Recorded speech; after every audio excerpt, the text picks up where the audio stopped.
faire la nuance qui est de taille. Vous avez des jeunes, des milliers de jeunes qui sont sortis dans la rue pour exiger plus de justice sociale, le respect de leur dignité, la liberté et la démocratie, et rien en matière de chômage. Donc c'est inquiétant pour, pas seulement le PJD, je veux dire pour la classe politique, qui est dans l'impasse en matière de propositions d'alternatives, en matière de... parce que le rôle du politique, c'est de donner de l'espoir. C'est de dire que, avec l'action collective, les couches sociales qui n'ont pas de représentants peuvent réaliser des choses, peuvent imposer leur agenda. Et donc, à ce niveau-là, la classe politique a complètement failli. D'où donc la démobilisation. Et le fait que l'on pratique aujourd'hui la politique par d'autres moyens. Parce que la politique, c'est pas seulement être dans le Parlement, c'est aussi sortir dans la rue et exprimer ses revendications de manière pacifique et organisée. C'est une manière de faire de la politique. C'est ce que font les mouvements sociaux. Et donc, à ce niveau-là, il y a une... Je dirais que l'islam politique a péché par donc l'adoption d'une approche traditionnelle de l'action politique. Parce que pour donner de l'espoir, il faut proposer des alternatives. Or, on n'a pas proposé d'alternative. On a essayé de continuer sur la ligne adoptée par les gouvernements précédents. De manière encore un peu plus sévère, parce qu'effectivement, il y avait des équilibres macroéconomiques importants, notamment en 2012, qui ont obligé le gouvernement à recourir au FMI. C'est une donnée fondamentale. Et le recours au FMI pour obtenir une ligne de crédit, de liquidité, une ligne de précaution de 6 milliards de dollars, conditionnée par une série de mesures à adopter et que le gouvernement a suivi à la lettre. On pourra revenir à ces mesures, notamment la décompensation, la réforme des retraites, le gel le gel de la masse salariale comparativement la baisse de la masse salariale comparativement de la masse salariale dans la fonction publique comparativement au PIB, parce qu'on estime qu'on a beaucoup trop de fonctionnaires, que le budget était consacré pour plus de la moitié au salaire des fonctionnaires, alors qu'on sait par ailleurs qu'il y a d'énormes besoins qui ne sont pas satisfaits. Nous avons par exemple besoin de au moins 7000 médecins et de 9000 infirmiers pour rattraper le retard par rapport aux pays qui sont similaires aux nôtres, dans la région du sud et est de la Méditerranée, comparativement à la Syrie avant la guerre, à la Tunisie, etc. Et donc cette logique d'austérité a un prix. Le prix, c'est des services sociaux qui ne sont pas fournis à la population.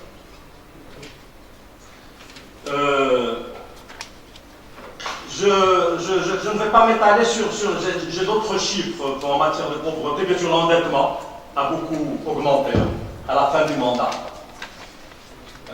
L'endettement peut être calculée soit par la dette publique dans le budget, mais il y a aussi la garantie offerte par l'État aux établissements publics quand ils s'engagent, quand ils s'endettent. Donc si on fait la somme, on a dépassé les 81%, ce qui est considéré comme un taux d'alerte en matière de gestion macroéconomique. Bien, je ne vais pas mettre, si vous voulez, dans la discussion pour revenir aux chiffres. Je voudrais mettre l'accent sur la question fondamentale, qui est celle de la lutte contre la corruption, de la bonne gouvernance entre guillemets, de l'intégrité. Qu'est-ce qu'on constate? On constate que l'indice de perception de la corruption, qui est calculé chaque année par Transparency International. Transparency International. En 2011, on était à la 80e position, déclassé 80e. 2012, 88e. 2013, 91, 91e. 2014, 80e. 2015, 88e. 2016, 90e. Classement, quand le classement est au bas de l'échelle, ça veut dire que la corruption a augmenté. Et donc ça, c'est inquiétant. Et quand je parle de la corruption, il faut aussi l'associer au dysfonctionnement administratif, de gestion, ce qu'on appelle la mauvaise gouvernance.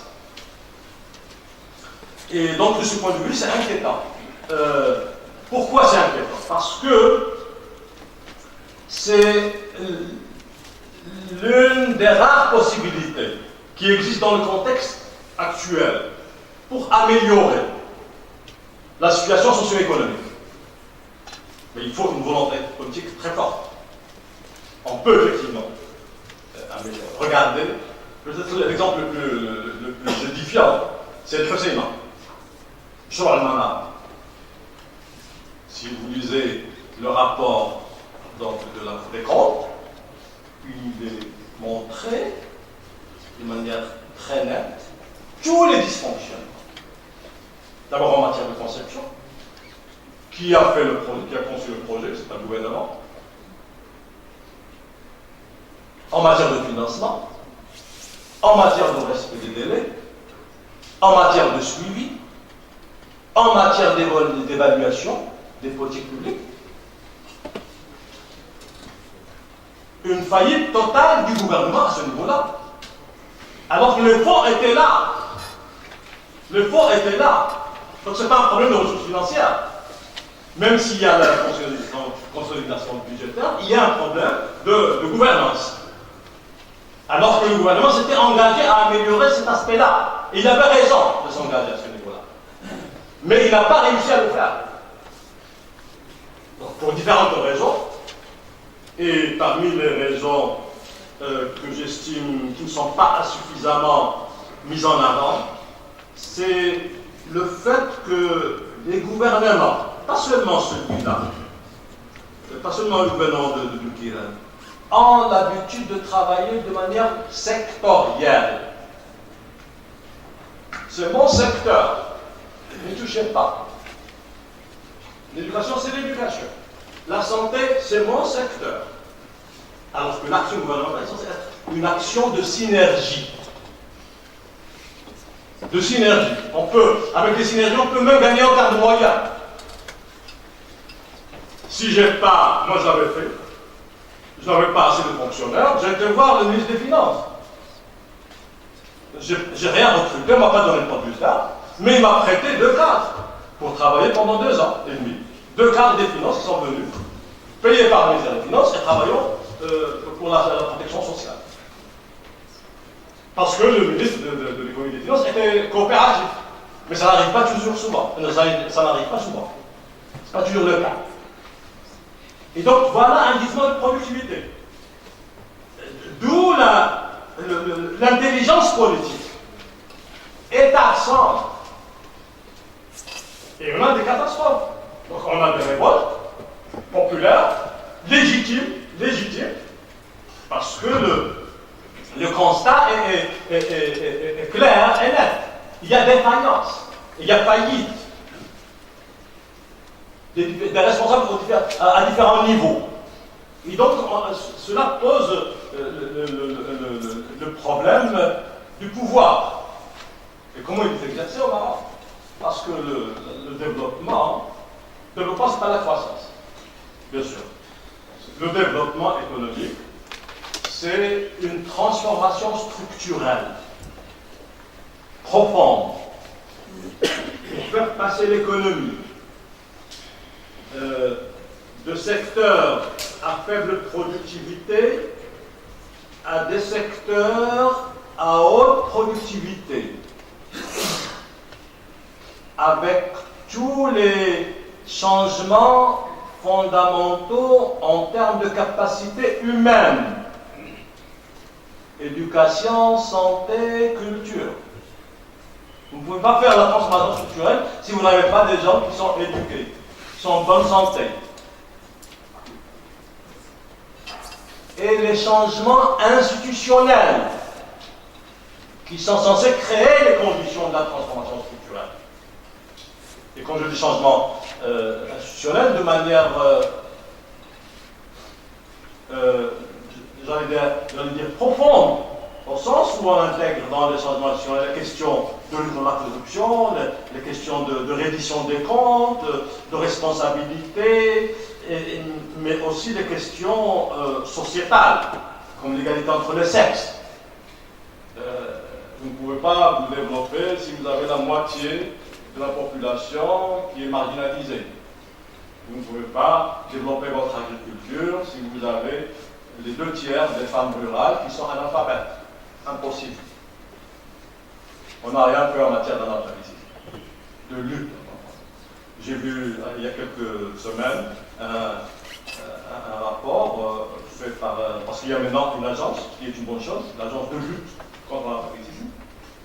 Combien consacre cette agence à chaque personne analphabétisée? 120 dirhams par an. 120 dirhams par an. Il y a un vrai problème quant à la volonté. Et donc, pourquoi on ne le fait pas? Parce que je viens de dire le développement d'une question de pouvoir. Pour qui c'est qui décide des priorités? Qui c'est qui décide des choix stratégiques? Au profit de qui? Quelle classe sociale? Quels groupes sociaux vont profiter de ces orientations économiques fondamentales et sociales? Hier, j'écoutais une déclaration du ministre de l'économie et des finances, l'actuel. C'est le prolongement du gouvernement du Québec, parce que c'est toujours le PJD qui dirige le gouvernement. Qu'est-ce qu'il disait? Il disait il faut absolument baisser l'impôt sur les sociétés. Et il faut, de toute façon, il s'engage, le projet de budget 2018 s'engage à baisser encore l'IS. Et il faut appliquer la flexibilité du travail, encore plus de flexibilité. Qui dit flexibilité dit précarité du travail. Et donc, voilà un problème. On fait un choix clair, c'est le secteur privé, c'est l'entreprise. En fait, non, c'est plus grave que ça. On essaie de satisfaire les besoins, les demandes du capitalisme de connivence. Le capitalisme de connivence, c'est un type de capitalisme qui profite de l'interpénétration du politique avec l'économie et qui permet à ceux qui sont proches du pouvoir politique ou qui contrôlent le pouvoir politique de profiter de privilèges. en termes d'accès au terrain, en termes d'accès au financement, en termes d'accès aux subventions, en termes de protection douanière, et j'en passe. Il y a des études scientifiques sur ça. Moi, je travaille sur la question dernièrement. Donc, j'ai fait un papier de recherche qui va être publié en anglais sur cette question-là, et c'est l'un des blocages fondamentaux. Qu'est-ce qui se passe? Parce que quand c'est seulement le capital de connivence qui profite, cela fait que l'on marginalise les PME. On marginalise les gens qui ne sont pas connectés politiquement. Et donc, il y a un impact fondamental. Il n'y a pas de concurrence. La concurrence et la liberté d'entreprise, c'est dans les textbooks, c'est dans les manuels. Dans l'économie, ça n'existe pas. Encore plus au style de l'économie marocaine. Et donc, voilà un problème important. Un autre problème, peut-être, qu'il faut souligner dans cette bilan pas très reluisant du gouvernement Bouteflika, c'est qu'on est arrivé en 2012 au gouvernement, et on s'est donné comme objectif de réaliser un taux de croissance de 5,5%, et même de 6% pour les secteurs non agricoles. Alors que la crise, les effets de la crise financière et économique 2008 battaient son plein en Europe, on savait qu'on ne pouvait pas développer l'exportation.